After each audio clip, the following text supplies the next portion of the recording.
기억해주면 그 염이 강화돼요. 근데 진리를 자꾸 염해야 되는데 여러분 뭘 하신다고요? 편견들을 자꾸 강화시켜요. 염을 해요. 또 기억해요. 자기 무장하는 거죠. 왜냐 나는 이걸로 살아왔기 때문에 그동안. 인생은 뒤통수야. 기회가 있으면 쳐. 내가 먹지 않으면 남이 먹는다. 항상 이런 식으로. 남의 행복은 나의 불행이다. 이런 염체들을 계속 강화시킵니다.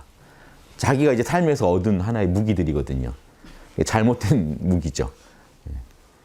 그러니까 이 도인들은, 보살들은 일단 이것부터 바꿔야 돼요. 지금 갖고 계신 잘못된 잣대들이 너무 많아요. 묵은 염체들.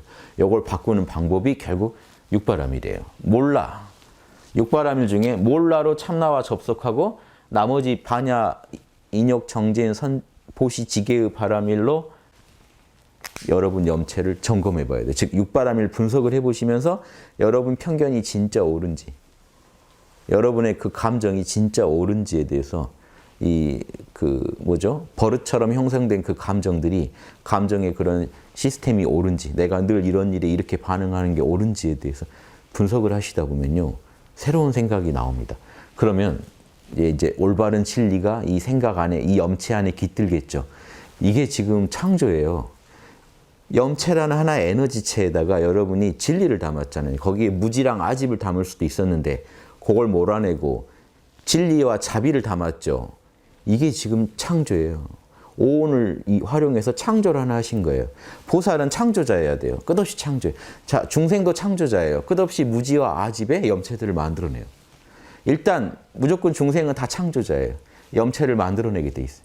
지금 제 강의 듣는 이 잠깐 새에도 어마어마한 염체들을 만들어내고 있습니다.